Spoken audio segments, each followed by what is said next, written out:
Саламатсыздар достор, бүгін bizde тема bubble sort JavaScript теги алгоритм. Биздин Telegram каналыбызга жазылыңыздар. Бул жерде мен эмне үйрөнүп жаткандарымды чыгарып турам. Ссылканы YouTube'тун астына коюп коем. Саламатсыздар достор, бүгүн биз bubble sort тууралуу маек жасайбыз. JavaScript тилинде bubble sort пузырьковая сортировка деген теманы JavaScript тилинде LetCode маселесин чыгарабыз. Bubble sort деген сөз азыр мен сиздерге көрсөтүп берем. Бул жерде LetCode жана башка сайттарга шилтемелерди видеодо калтырамын. Мисалы мындай массив берилсин. Андай ушул массивди биз сортировка кылышыбыз керек. Биринчи кичүү сандар, анан кийин акырында болсо чоң сандар болуп чыгып калыш керек. Мындай болуп 0, 1, 2, 3 деп. Бизге массивтерди мындай аралашкан түрдө беришет. Ушул массивди биз сортировка кылышыбыз керек. Ошондой сортировка кылуу үчүн bubble sort деген атайын сортировка техникасы бар, методу бар. Ошол bubble sort деген методду карайбыз. Мындай атайын визуалдуу сайт бар экен. Сортировкаларды көрсөтүү үчүн өтө жакшы экен. Sort colors деген LetCode маселесин карап жатабыз. Ушул жерден берилген массивди копия кылып алабыз жана Hackerverse деген сайтка берсек, run дегенди бассак, биздин массивди мындай визуалдуу түрдө көрсөтүп берет. Бул жерде чоң сандар чоң болуп берилген, кичүү сандар кичинерээк болуп берилген. Биздин максат биринчи баскычта 2 менен 0-дү экөөнү салыштырабыз. Биринчи менен экинчи массивдин элементин салыштырабыз. 2 менен 0 кимиси чоң? 2 чоң, ошондуктан 2 оң жакка жылат.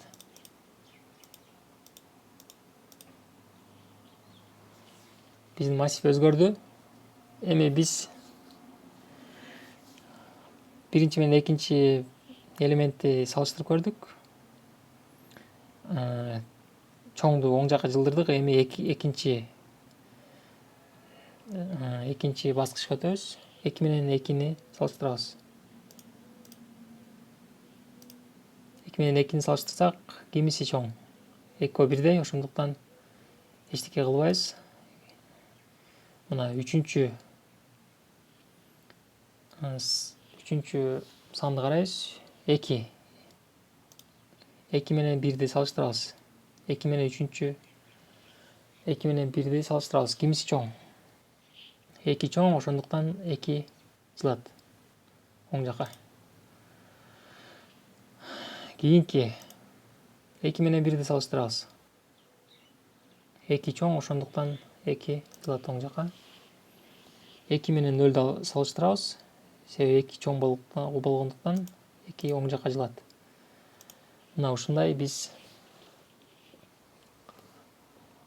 эң чоң санды таптык. Бул деген сөз биз массивдин акырынан баштап сортировка кылып келатабыз. Эң чоң сан, анан кичүүрөөк сан, анан дагы кичүүрөөк сан. Ушинтип бара-бара биздин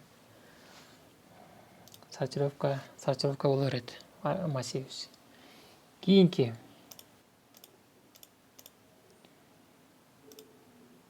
0 менен 2-нү салыштырабыз.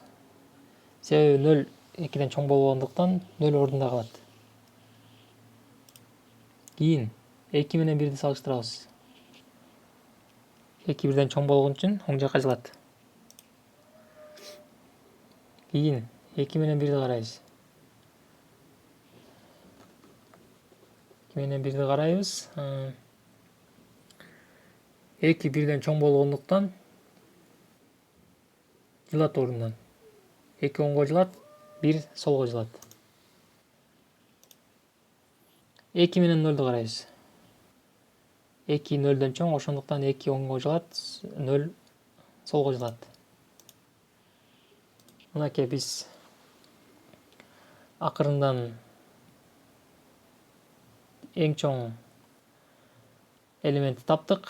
Бирок бул эң чоң элемент кийинки элемент менен тең экен, ошондуктан эң чоң 2 элементти сортировка кылып койдук. Эми кайра эле ушул таризде дагы баштайбыз. 0 менен 1-ди салыштырабыз. Себеби 0 1-ден чоң болгондуктан ордунда жылбайт. 1 менен 1-ди салыштырабыз. Экөө тең жылбайт. 1 менен 0-ду салыштырабыз. 1 0-дөн чоң болгон үчүн экөө местасы менен алмашат. Ошентип биз эң чоң элементти дагы бир сортировка кылдык. Бара-бара артынан, акырындан сортировка кылып келип атабыз. 2 2 1 деп. Биз жарымын таап койдук. Эми ушул эле теманы кайра дагы айландырабыз. 0 менен 1-ди салыштырабыз. 1 0-дөн чоң болгон үчүн жылбайт местасынан. 1 менен 0-ду салыштырабыз.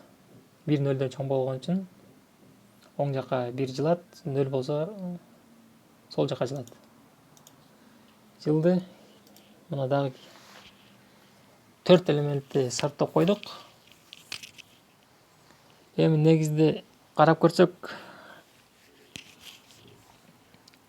0 менен 0 эле калыптыр. Бул эки сан биздин массив сорттолду, бирок массив сорттолбогондо кайра дагы барат элек. 0 менен 0-ду салыштырабыз.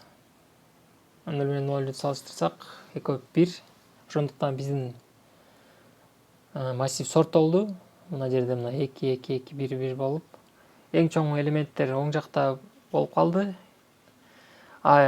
Кичүү элементтер ордунда калды. Ошону менен ушинтип сортировка иштейт. LeetCode'га келебиз. Sort colors деген маселени ачабыз. Жана кодду жаза баштайбыз. For k барабар 0. K барабар 0 деген сөз массивдин 0-нчы элементинен башта деген сөз.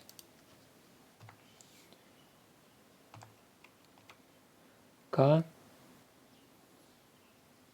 акырына чейин деген сөз. Азыр мен кийинки жазган сөз nums.length.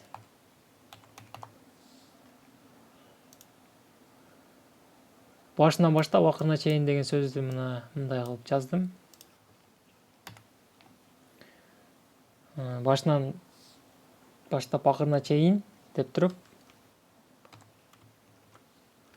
k++ деген сөз биринчи k 0-ду кара, анан k 1-ди кара, k 2-ни кара, k 3-дү кара, k 4-тү кара. Ар бирин карагандан кийин 1-ди кошуп, кийинкисин карап чык деген сөз. Мына k++ деген сөз.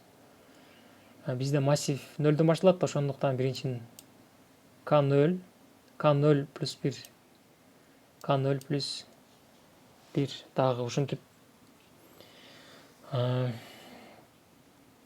бирин карап чык деген сөз. Мына k++ деген сөз.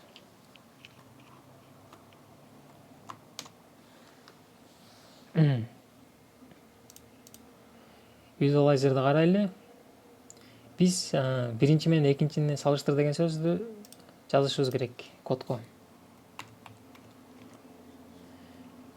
Эгерде биринчи экинчисинен чоң болсо, орун алмаштыр.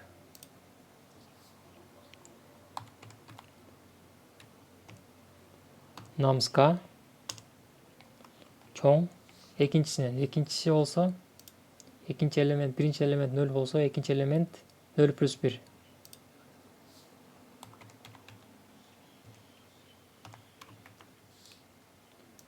Ушул экөөнү салыштырып атабыз. Эгерде биринчи элемент экинчи элементтен чоң болсо, анда орун алмаштыр. Сактап коебуз убактылуу переменныйга темп.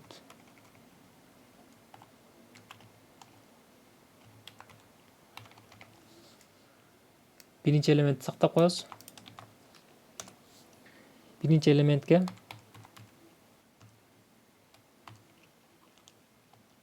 экинчи элементтин маанисин беребиз. Экинчи элементке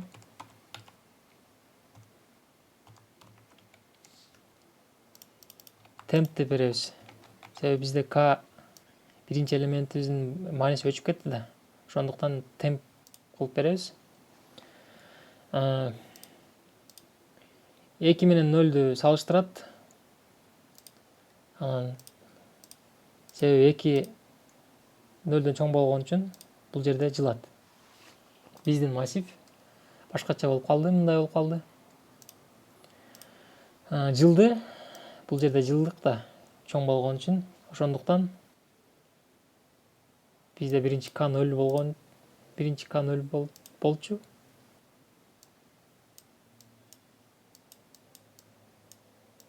Биз мына жерден баштадык.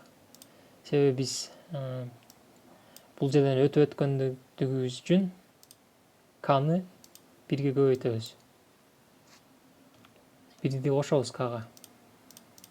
K плюс плюс дегенди дагы бир кадамга жылабыз. Ал деген сөз, биз бул санды карап чыктык. Эми экинчи санды карашыбыз керек. Мына 1 дегенди. Биринчи биздин k 0га барабар болчу.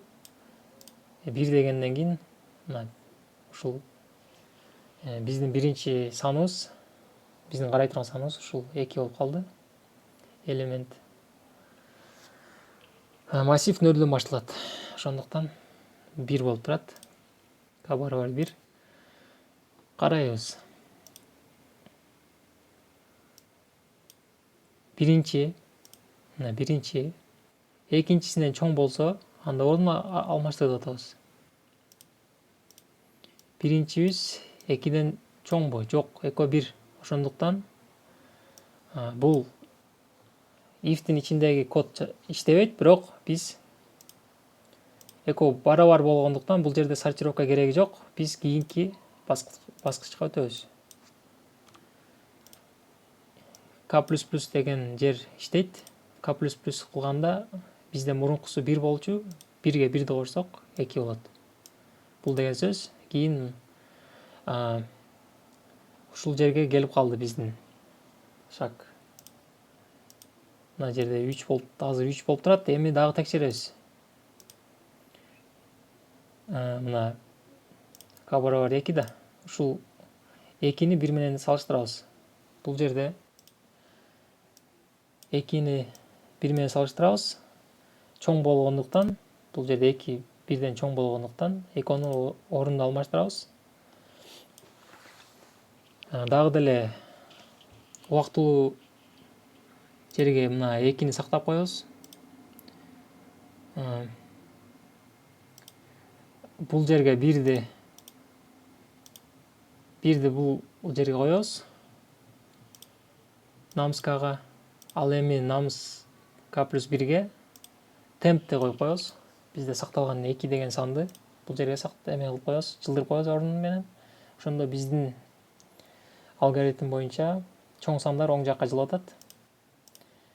Бул жерден ичинен, коддун ичинен чыкты. Чыкканда k плюс плюс деген биздин 2ге 1 кошулат. Ошондо биз 2 болдук. Азыр 3. 2ге 1 кошсок 3 болот. Бул деген сөз биз мына жерден карайбыз. 2 менен 1ди салыштырабыз. Биринчи саныбыз 2, экинчи саныбыз 1. Намс k 2 1ден чоңбу? Намс k плюс 1 деген бул 1. Намс k 2, намс k плюс 1 бул 1. 2 birden чоңбу? 2 birden чоң, ошондуктан дагы ордун алмаштырабыз. Алмаштырганда бул жерден дагы чыгат. Чыкканда k++ деген мына kга дагы 1 кошот. 3кө 1 кошсок 4. 4. Бул жерге келдик. Эми биз 2 менен 0-дү салыштырабыз. 0-дү салыштырганда 2 оң жакка жылат, 0 сол жакка жылат. Мына биринчи, бул экинчи. Сол жакка жылдырдык. Сол жакка жылдыргандан кийин мынакей биздин сортировка бүттү. Акыркы санга бүттү. Бул деген сөз массивдин акырындагы эң акыркы, эң чоң санды биз таптык. Эми калган сандарын табышыбыз керек. Биз массивдин эң акыркы санын таптык. Эми биз 1, 2, 3, 4, 5 дагы 5-өсүн табышыбыз керек. Ошондуктан бул цикл бүтүп калды. Ошондуктан биз ушул эле теманы 5 жолу кайталашыбыз керек. 1, 2, 3, 4, 5. Өзү негизи бардыгы болуп 6 болуш керек. Бул циклды кайталаш үчүн ушул эле сыяктуу for кылабыз. Болгону бул жерге I деп коебуз.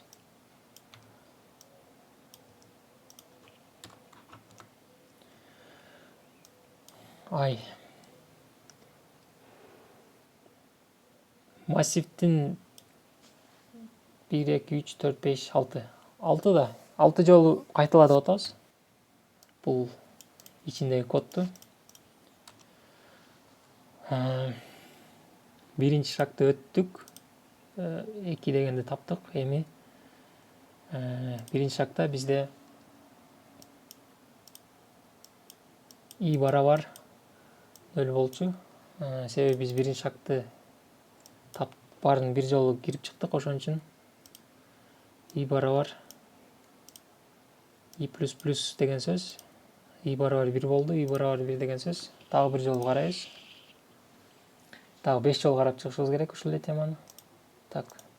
0 менен 2-ни салыштырабыз. Экөө орунду алмаштырбайт.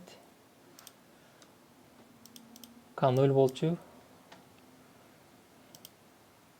1-ди кошобуз K'га.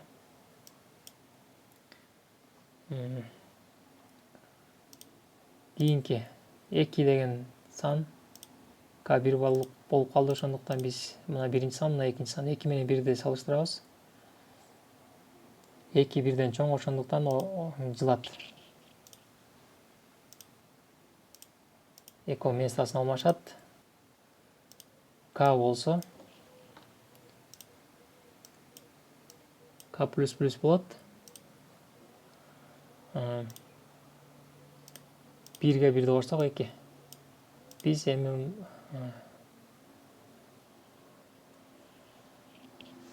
бул санды карайбыз. Экинчини.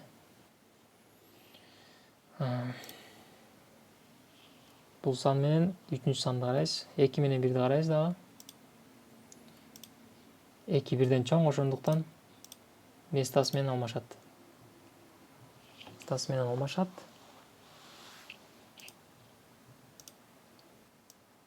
K'га 1-ди кошобуз.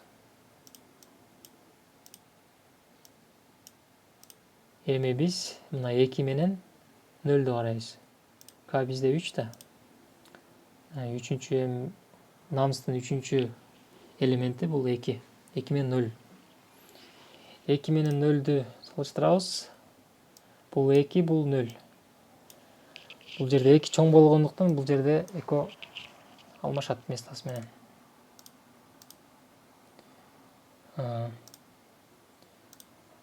Ошондо биз K барабар 3 болуп калды. Так. Алмашкандан кийин биз экинчи сорттогон элементти таптык. Мындайча айтканда биз артынан баштап аркасынан баштап келатабыз сортировка кылып эң чоң элементтерди таптык. Эми биз кийинки элементти табышыбыз керек.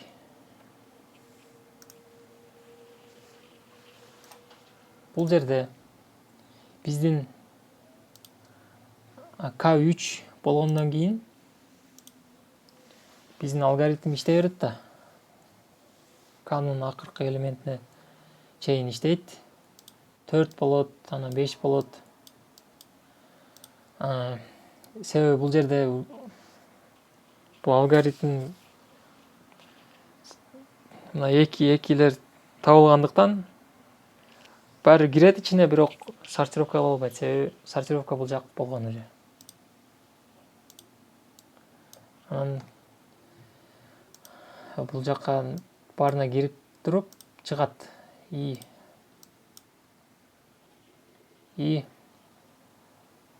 дагы бирге көтөрүлөт.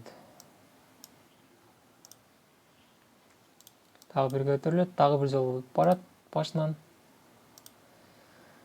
K барабар 0 болот. K барабар 0 болот. Кайра дагы барабыз. 0 менен 1-ди салыштырабыз. 0 менен 1-ди салыштырабыз. 0 1ден чоң эмес, ошондуктан ордунан жылбайт.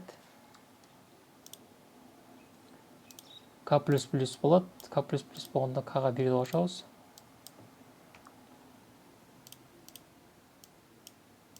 Ошондо мына жерди карайбыз. Nam's K бул жерде 1. Nam's K+1 бул 1. 1 менен 1-ди салыштырабыз. Экөө тең болгондук үчүн эчтеке болбойт. Эчтеке болбойт деген сөз. Мына if деген ичине кирбейт. Анан K++ болуп K 1ге көтөрүлөт. 1ге 1-ди кошобуз. 2. Эми биз мына 1 деген санды карайбыз. 1 деген санды карайбыз. 1 0дөн чоңбу? Ооба, чоң. Ошондуктан ордунду жылдырышыбыз керек. Мына 1 бул болсо 0. Экөөнүн ордунду алмаштырышыбыз керек. Ордун алмашты. Ордун алмашкандан кийин K барабар 3 болуп калды.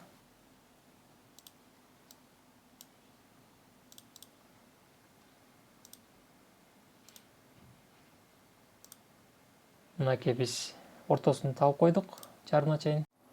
Биз массивдин жарымын сортировка кылып бүттүк. Бирок биздин алгоритм K4, K5-терди дагы карап чыгат. Бул лишний движение болуп калат. Мына 3, 4 мыналарды дагы карап чыгат. Бирок бул жерде жакшы алгоритм болгондо мындай лишний керек эмес кыймыл аракеттерди кылбаш керек болчу. Бирок бул кыймыл аракеттерди кийин алганы дагы бир жолун көрсөтөм акырында. Азыр биз жарымына келип калдык. Жарымына келгенде 3 1 деген табыптыр. 1ди 2 менен салыштырат. 2-ни 2 менен салыштырат. Бирок биздин массив жарымы сортировка болгонуна карабастан биздин алгоритм акырына чейин карап чыга берет. Жарымын сортировка кылдык. Эми дагы биздин I дегенибиз 1ге кошулат, дагы бир 2 болчу, 3 болот ошондо азыр. I++ дегенибиз I 2ге 1ди кошобуз, 3 болуп калды. Кайра дагы 0 менен 1ди салыштырабыз. Бул жерде эчтеке өзгөрбөйт, себеби 0 1ден кичине. k 0 болчу.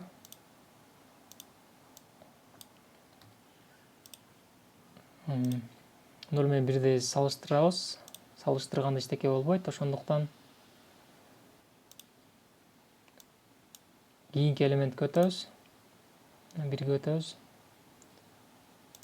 K намыз K болсо 1 болуп калды. Намыз K плюс 1 болсо 0 болуп калды. Биринчи менен экинчи элементти салыштырабыз. Биринчи элемент экинчи элементтен чоң, ошон үчүн 1 оң жакка жылат.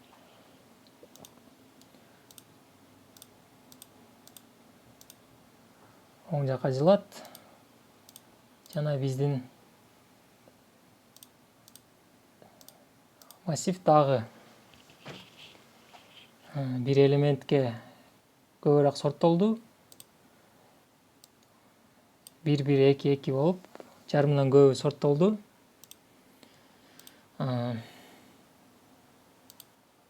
Биздин алгоритм дагы 2-3 деп дагы 2-3 мына 1-1-ди бири-бири салыштырат, 2-1 менен салыштырат, дагы 4 деп кете берет. Салыштырып чыгат. Анан кийин чыккандан кийин I плюс дегенге дагы бир кошобуз. 3кө дагы бирди кошобуз.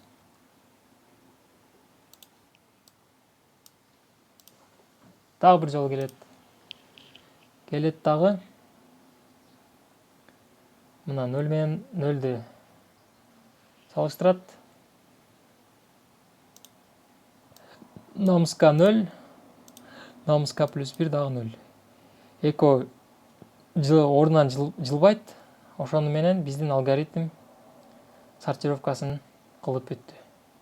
Мынакей 0 0 1 1 2 2 болду. Жобубуз.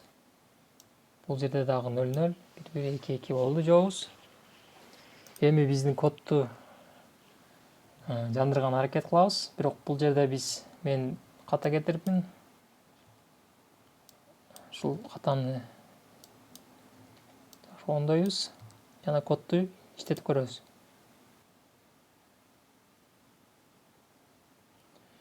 Биздин код иштеди, жакшы болду. Сортировка, биз айткан сортировка кылды, бирок мен бая айткандай лишний движение дегендерди жок кылуу үчүн бул жерге num length дегенге минусту беребиз дагы I берип коебуз.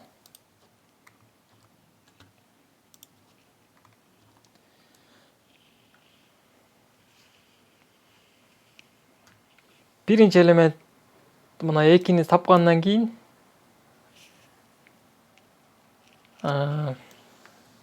бул элементти карабайт. 2-2-ни тапкандан кийин ушул 2 элементтерди сорттобойт, баягы жакка кирбейт. 3-4 деп көрсөттүм го бая. 3-4 депчи. Лишний бияка. Мына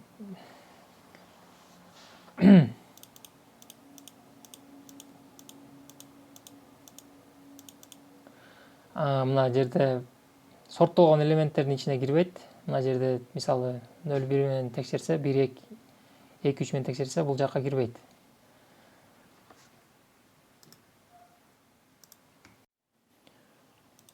Бул кичүү коддун мааниси, мисалы бизде массив болсо, жарым сорттолгон болсо, сорттолгон жерге кирбей эле кой, сорттолгондун ичин сорттобой эле кой деген мааниде берилген. Мисалы жарымын мына сорттолгон жакты гана сортто деген сөз. Ошол сөздү түшүндүрөт бул сөз. Коддор жана ссылкалар эмеде видеонун астында. Биздин Telegram JavaScript Telegram канал, кыргызча JavaScript Telegram каналыбызга жазылыңыздар. Чоң рахмат.